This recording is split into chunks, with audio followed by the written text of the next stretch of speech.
2002년부터 2004년까지 고신대학교 일반대학원 기독교 교육 공부를 했었습니다. 학기 중에 매주 월요일과 화요일 이틀 동안 학교에 올라가서 작게는 4명에서 많게는 6명 정도 되는 학우들과 함께 세미나 형식으로 수업을 진행했었는데, 이때 공부하면서 공부가 얼마나 어려운 것인지, 또 공부가 얼마나 필요한 것인지 굉장히 절실하게 깨달았던 시기가 바로 대학원에서 공부할 때였습니다. 이 시기를 보낼 때 공부하는 게 진짜 힘들고 어려운데도 제가 걸어가야 될 길이 분명하게 보이니까 이를 악물고 또 하게 되더라고요. 굉장히 이 시기가 제 기억 속에 많이 남아 있어요. 그런데 그렇게 기억 속에 남아 있는 것들 중에 하나가 매주 학교 갈 때마다 주차장으로 올라가는 그 언덕배기 입구에 큰 바위에 새겨져 있는 고신대학교의 교훈이 지금도 생생하게 기억 속에 딱 남아 있습니다.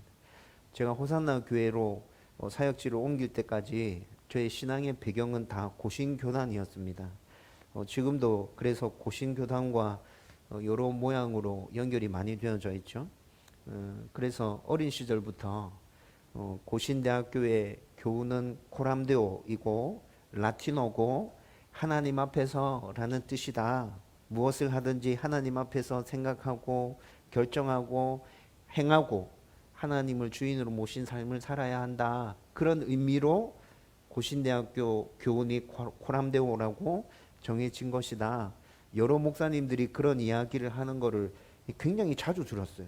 근데 실제로 고신대학교에 딱 올라가 보니까 진짜 교훈이라고 딱 적혀 있는 엄청나게 큰 바위가 있는데, 그 교훈이라는 글자 밑에 코람데오, 또 그 밑에 하나님 앞에서 다 이렇게 적혀져 있는 거예요.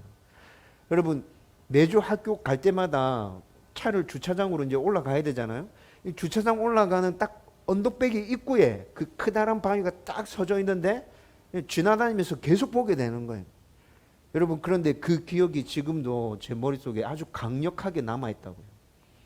여러분, 그런데 오늘 여러분과 함께 나눌 말씀을 묵상하다가 다윗이 모든 순간에 코람데오라는 이 말을 기억하면서 그렇게 하나님 앞에서 살았구나 라는 것을 발견하게 되었어요.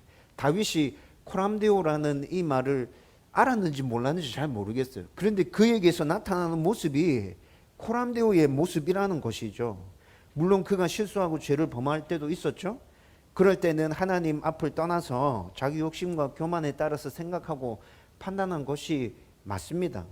그렇지만 다윗의 삶 대부분은 자신이 하나님 앞에 있다는 신전의식을 가지고 살았던 삶이었어요.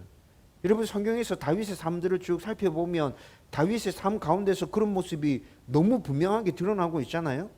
오늘 우리가 나눌 짧은 본문에서도 그의 이런 모습이 분명하게 나타났는데, 이 말씀을 함께 나누면서 우리도 다윗같이 늘 하나님 앞에 내가 있다는 생각으로 모든 일들을 결정하고 그렇게 행동할 수 있기를, 그렇게 순종해 갈 수 있기를 주님의 이름으로 축원드립니다. 여러분, 지난주 우리가 나눈 말씀에서 다윗이 블레셋 가드 왕 아기스를 피해서 다시 이스라엘 땅 아둘람으로 도망쳐서 굴에 숨은 것까지 우리가 살펴봤죠. 그런데 다윗이 아둘람 굴에 몇 달 이렇게 머무르고 있는 동안에 사울 왕에게 핍박받던 그의 가족들과 또 여러 부류의 사람들이 다윗에게 모여들기 시작했습니다. 이 당시 다윗이 당면한 상황을 생각해 볼 때 많은 사람들이 그에게 이렇게 몰려오는 것은 분명히 모두에게 위험한 일이었죠. 그리고 또 다윗이 사울에게 핍박받고 억압당해서 자신에게 몰려온 사람들을 도울 수 있는 형편도 아니었습니다. 그리고 조금 생각을 달리해서 엄청난 위험을 감수하고서라도 그를 따르는 사람들을 모아서 반란을 도모하려 한다 해도 이미 명분은 충분했고 또 성공할 수 있는 확률도 굉장히 높은 것 같이 보였잖아요. 그런데 다윗은 그런 생각은 전혀 하고 있지 않는 것 같아요. 그냥 온전히 하나님만 의지하고 그분의 인도하심에 따라서 그냥 순종하려고 하는 모습만 계속 보이고 있어요. 여러분, 인간적으로 생각할 때 다윗이 이렇게 행동하고 있는 건 너무 답답해 보이기도 하거든요. 또 한편으로 다르게 생각해 보면, 그래, 다윗은 지금 이 상황에서는 어떤 시도조차 해보지도 못하는 진짜 사면 초과의 상황이야, 이렇게 생각될 수도 있죠. 여러분, 그렇지만 이 모든 일들은 하나님의 계획 가운데 있었습니다. 그를 위대한 왕으로 세우기 위한 하나님의 일하심이었다고요. 그리고 실제로 자신에게 몰려온 고통받고 힘없고 연약한 자들과 함께한 다윗의 10여 년의 도피 생활은 훈련과 연단을 포함한 하나님의 역사였어요. 또 서로 돕고 도움받으면서 모든 어려운 상황들을 다 이겨내고 다윗이 하나님 마음에 합당한 위대한 왕으로 서는 과정이 10년의 그 과정이었다고요. 여러분, 지금 우리 교회에서 함께 신앙생활하는 분들도 다양한 이유와 사연들을 가지고 우리 교회에 함께 모여서 신앙생활하고 있습니다. 여러분, 앞으로도 저는 우리 교회가 하나님 은혜 안에서 건강한 교회로 부흥돼 갈 거라는 확신을 가지고 있습니다. 그런데 계속 다양한 사연과 이유를 가진 성도들이 우리 교회로 모여오게 될 거예요.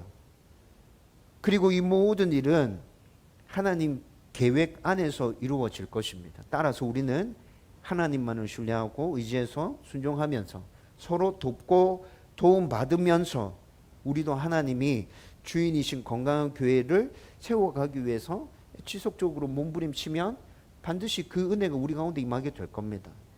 저와 여러분이 모두가 함께 이 소망을 품고 하나님만을 의지해서 순종함으로 나아가기를 주님의 이름으로 축원드립니다.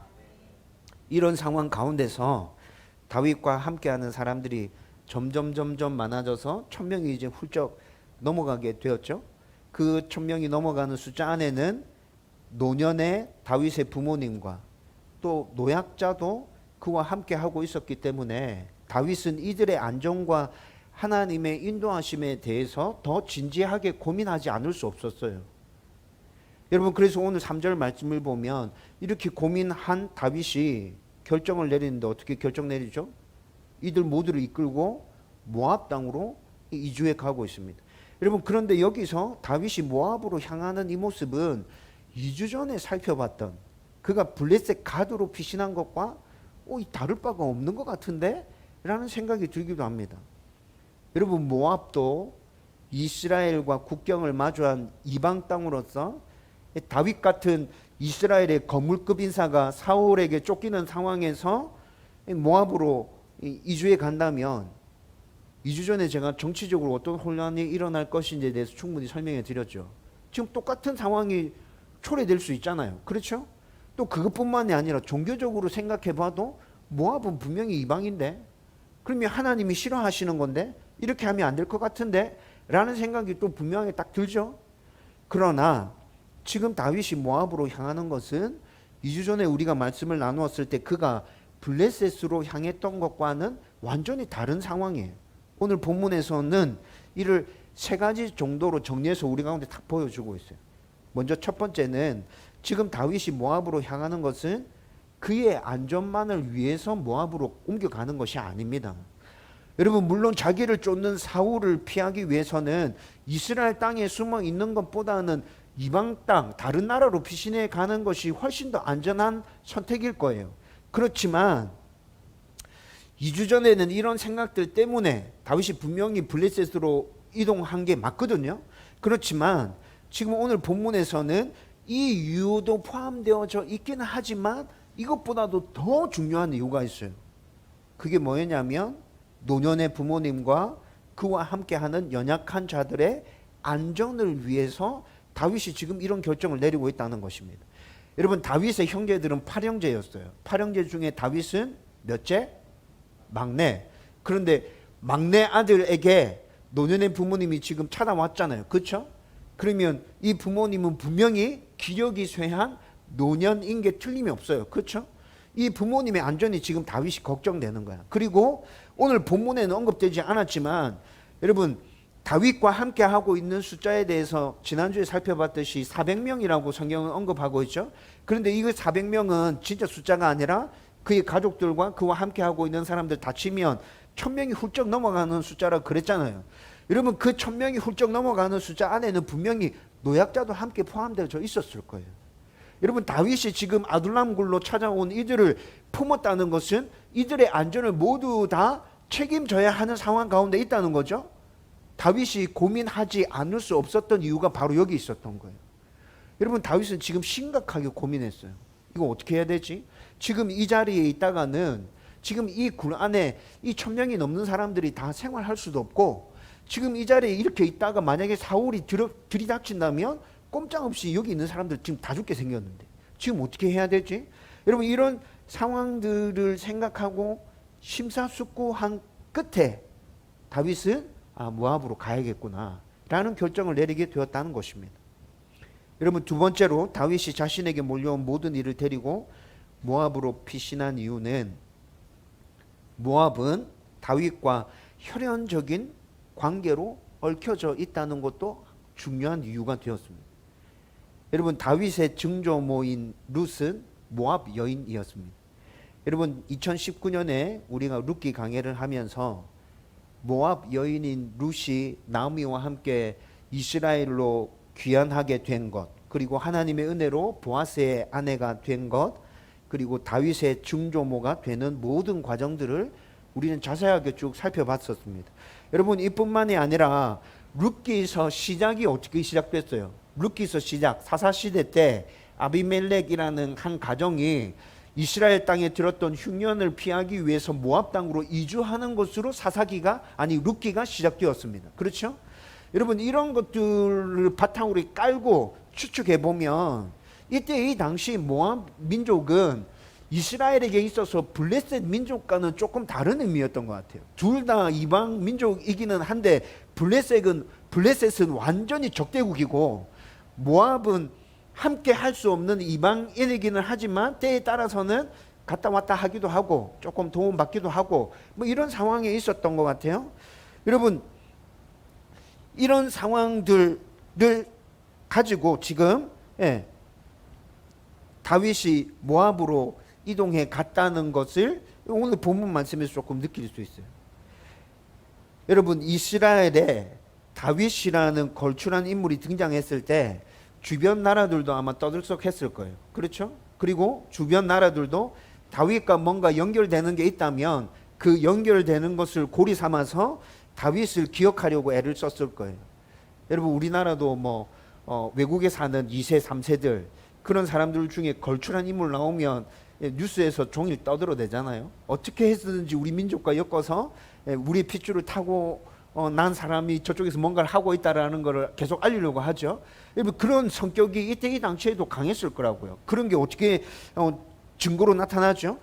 블레셋 가드 왕의 신하들이 다윗이 딱 찾아왔을 때 안 좋은 쪽으로 뭔가를 기억하고 있었죠. 다윗이 골리앗을 죽였어. 저 사람 우리와 함께 할 수 없는 사람이에요. 이렇게 기억하고 있었잖아요.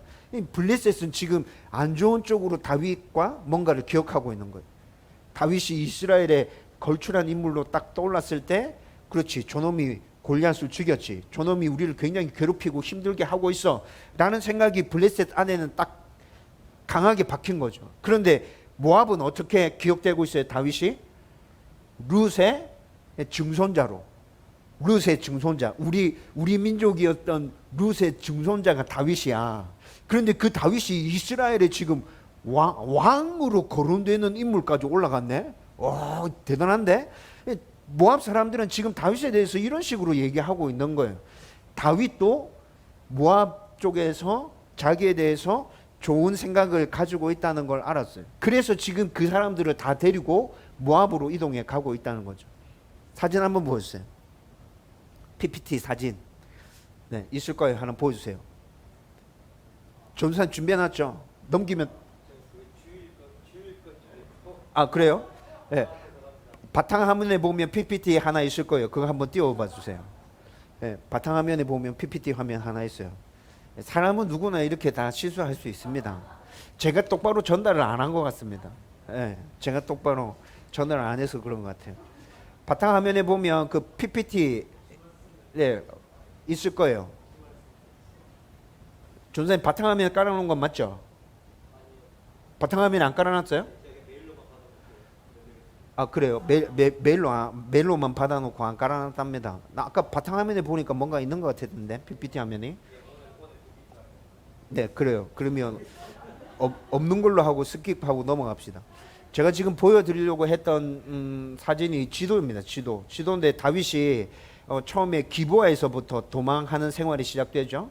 기브아, 그 다음에 미스바였나? 사무엘이 있는 미스바, 그 다음에 높 이렇게 쭉쭉 도망가고 그 다음에 가드로 도망갔다가 지금 아둘람으로 도망갔죠.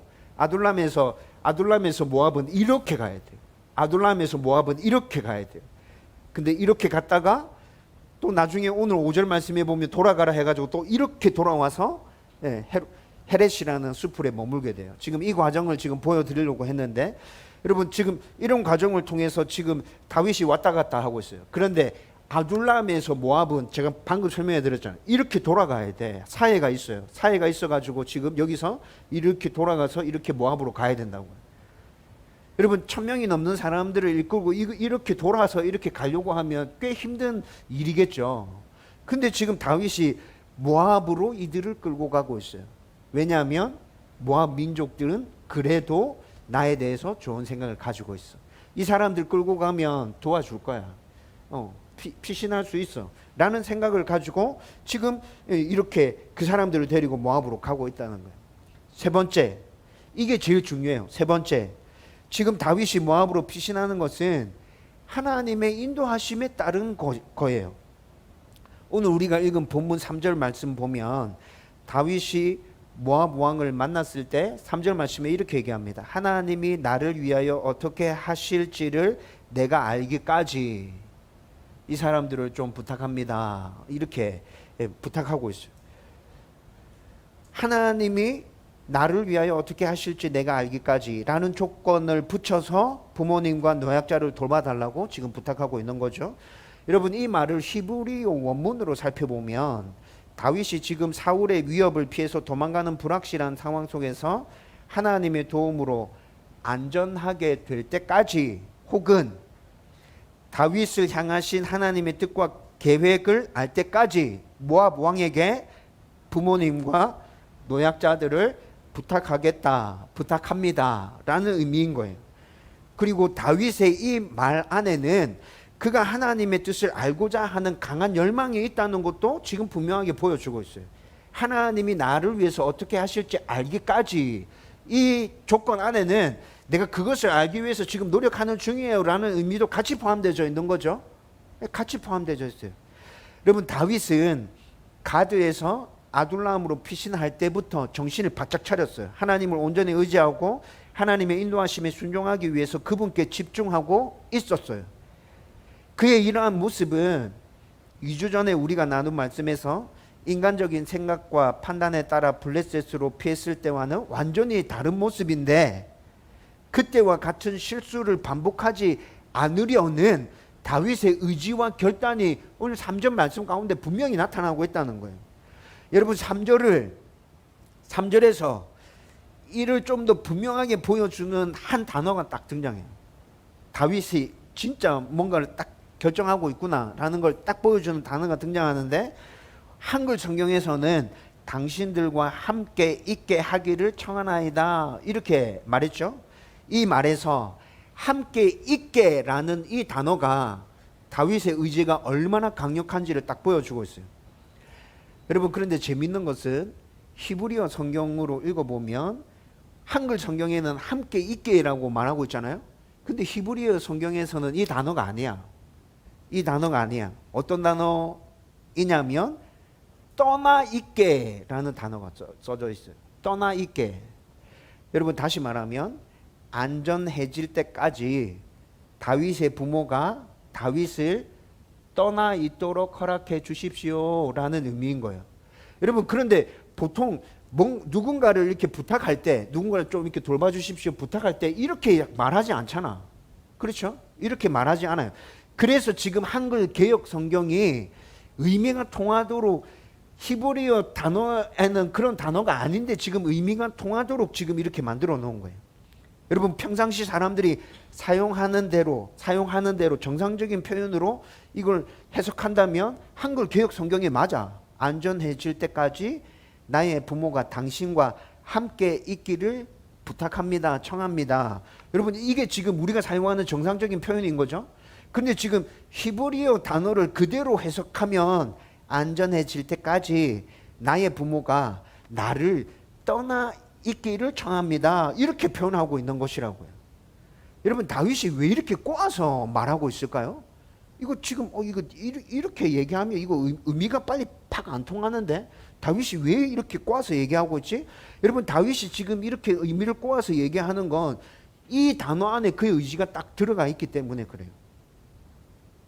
그의 부모가 자기를 떠나 있는 것은 하나님의 뜻을 알 때까지이고 하나님의 뜻을 알면 곧바로 다시 모시고 가겠다는 것을 강조하기 위해서 지금 다윗이 이런 표현을 쓰고 있는 거라고. 쉽게 설명하면 여러분 떠나는 것은 다시 돌아와야 정상으로 회복되는 거죠. 누군가 떠났다. 이 말은 그가 다시 돌아와야 모든 게 정상으로 돌아왔다는 의미인 거잖아요. 따라서 지금은 내가 어떻게 할 수가 없어서 내 부모님과 나와 함께한 노약자들을 당신 곁에 머물게 해달라고 부탁하지만 나를 떠나게 하지만 안전해지면 하나님의 뜻을 알게 되면 반드시 내가 다시 모시고 갈 겁니다 라는 의미가 이 말 안에 포함되어 있다는 거예요. 여러분 이렇게 해서 지금 4절을 읽어보면 모압 왕의 허락을 받았어요. 다윗이 이렇게 얘기했을 때 모압 왕이 허락해 줬고 다윗이 모압 왕과 그의 요새에 머물러 있을 때 그의 부모와 노약자들도 모압 왕의 요새에 함께 머물렀다고 4절이 우리 가운데 얘기해 주고 있죠.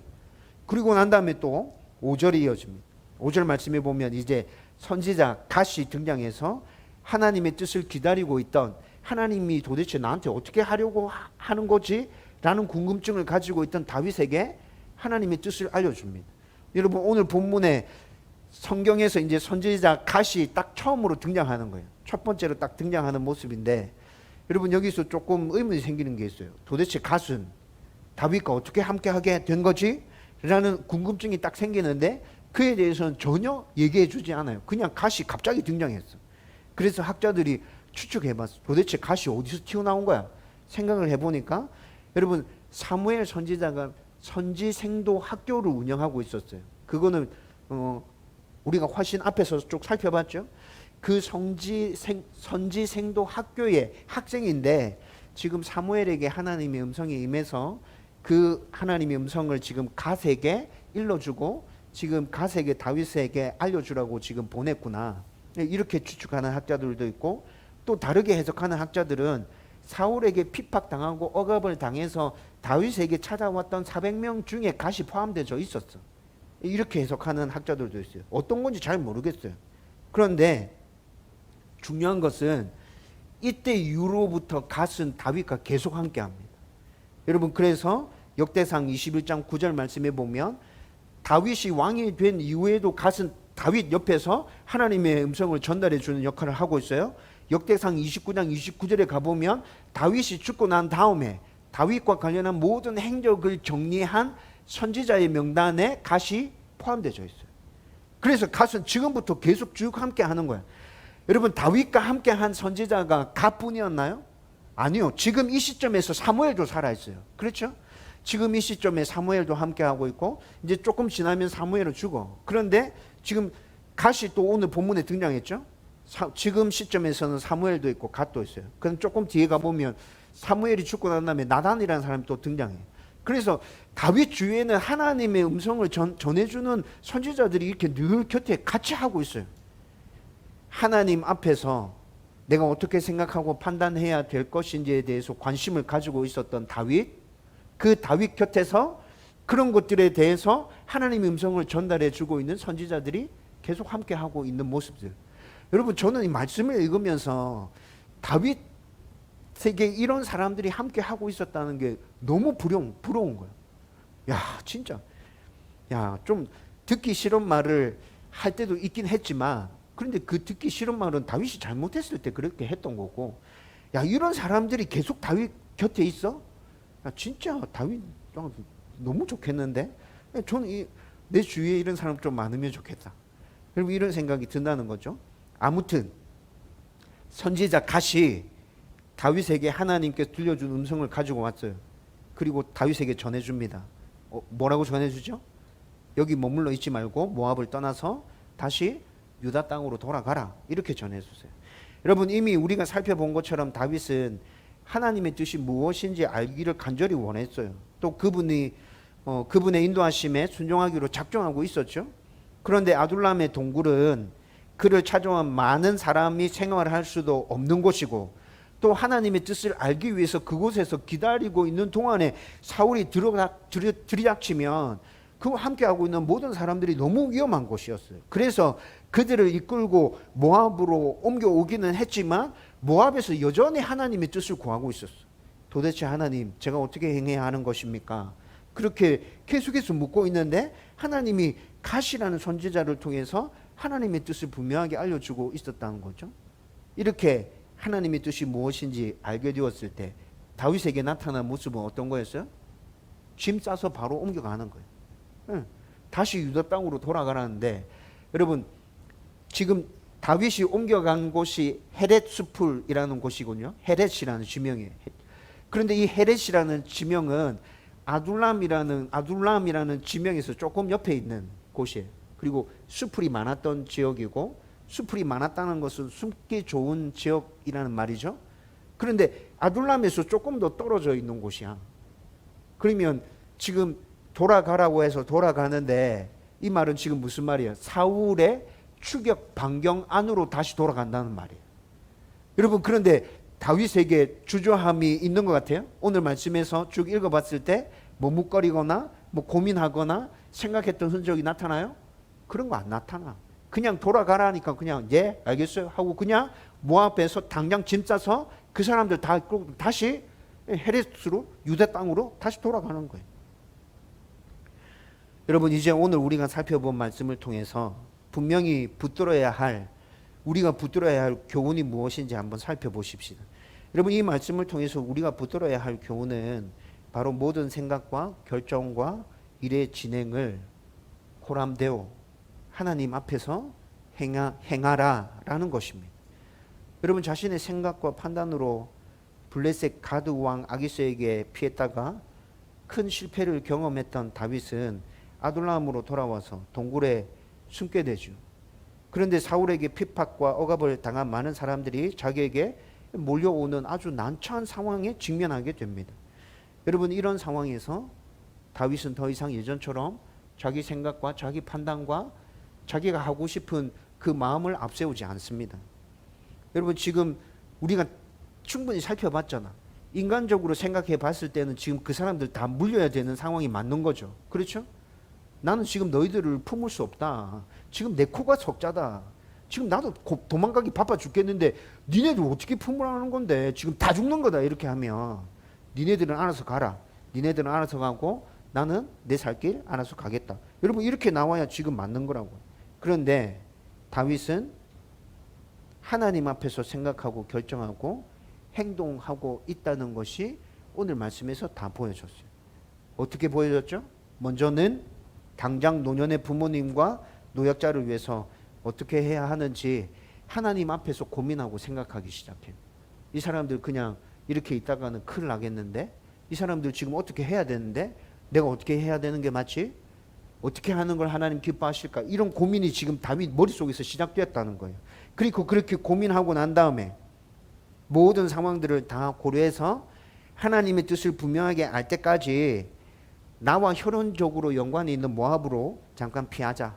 이 사람들 다 데리고. 그렇게 해서 모압으로 피해갔어요.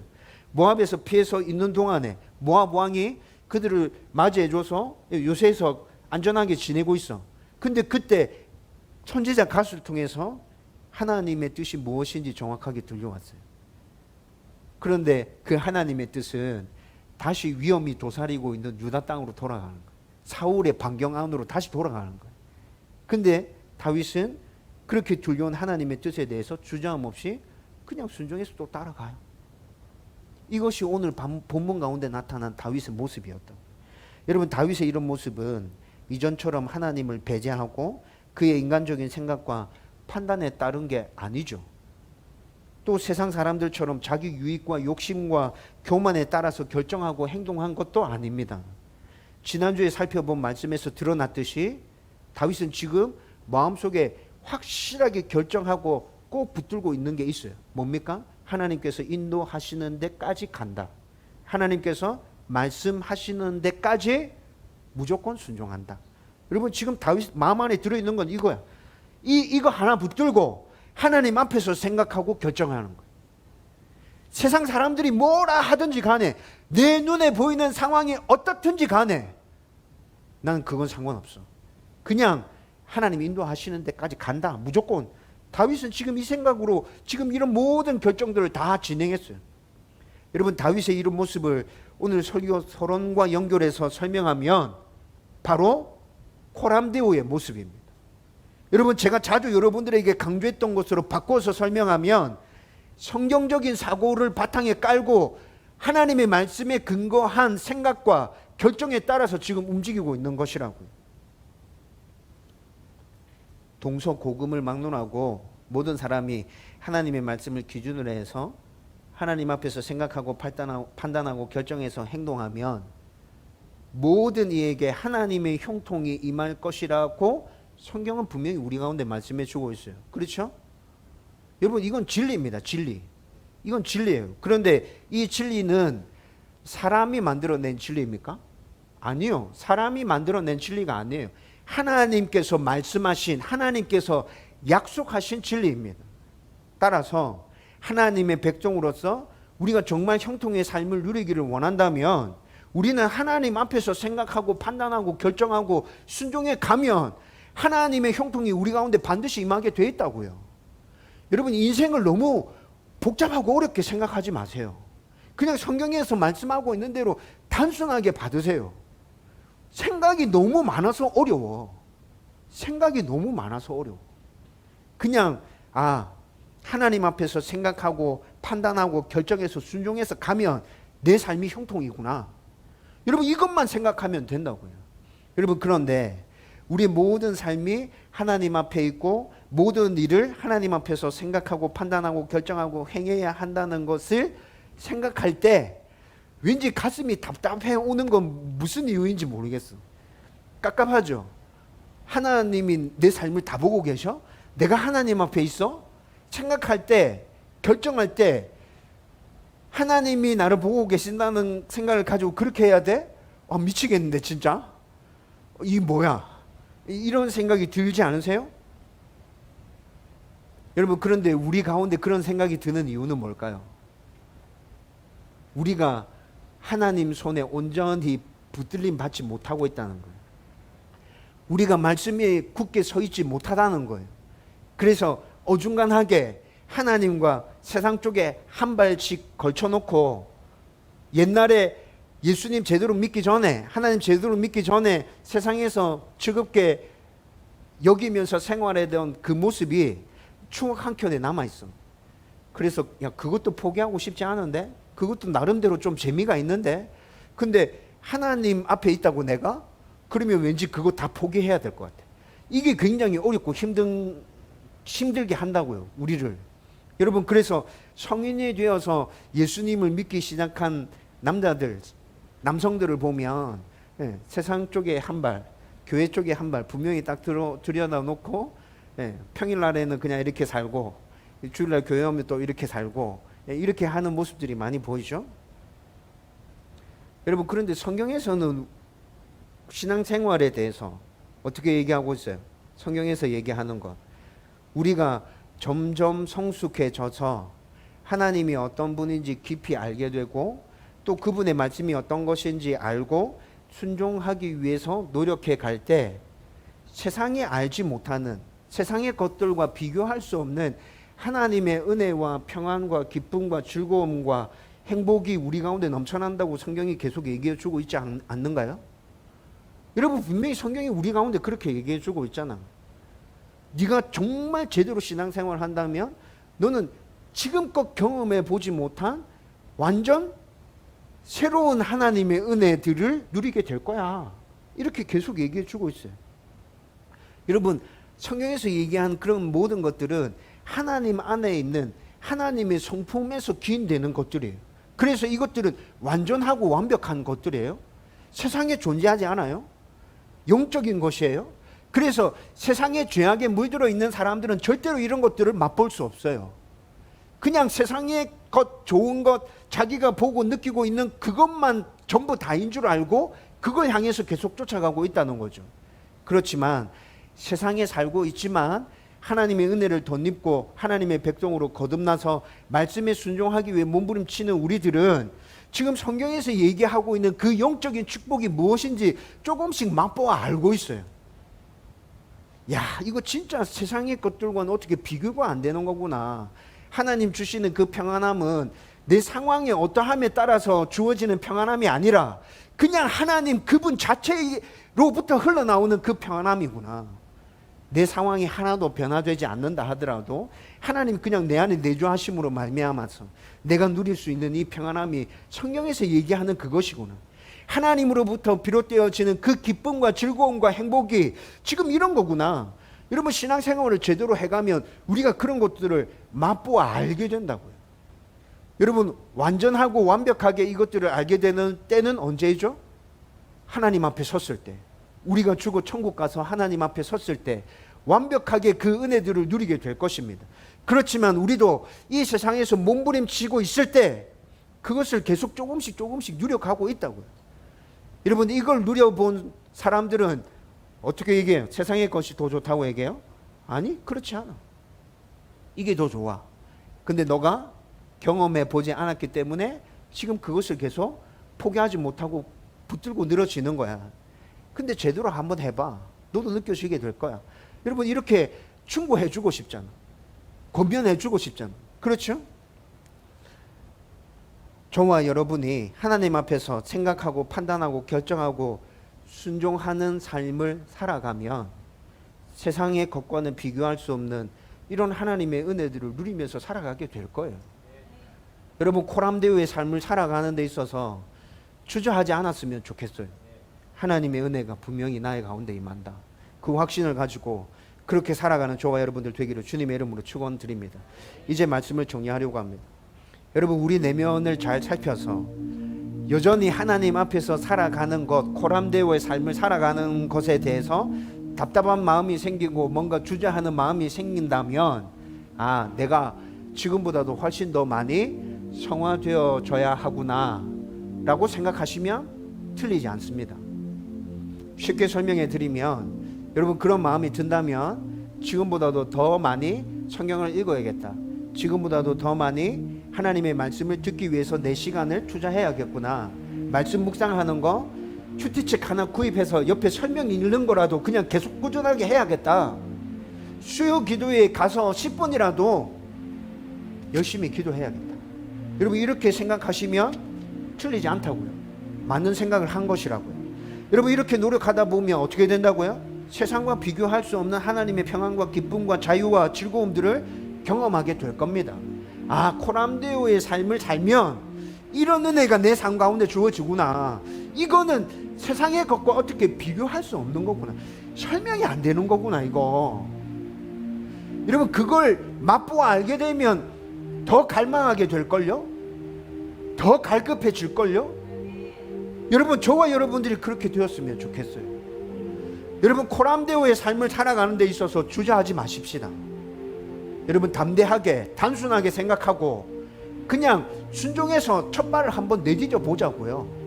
그리고 이 은혜들을 누리면서 하나님의 백성으로서 코람데오의 삶을 살아내며 이 땅 가운데 살아가는 저와 여러분들 되기를 주님의 이름으로 축원드립니다.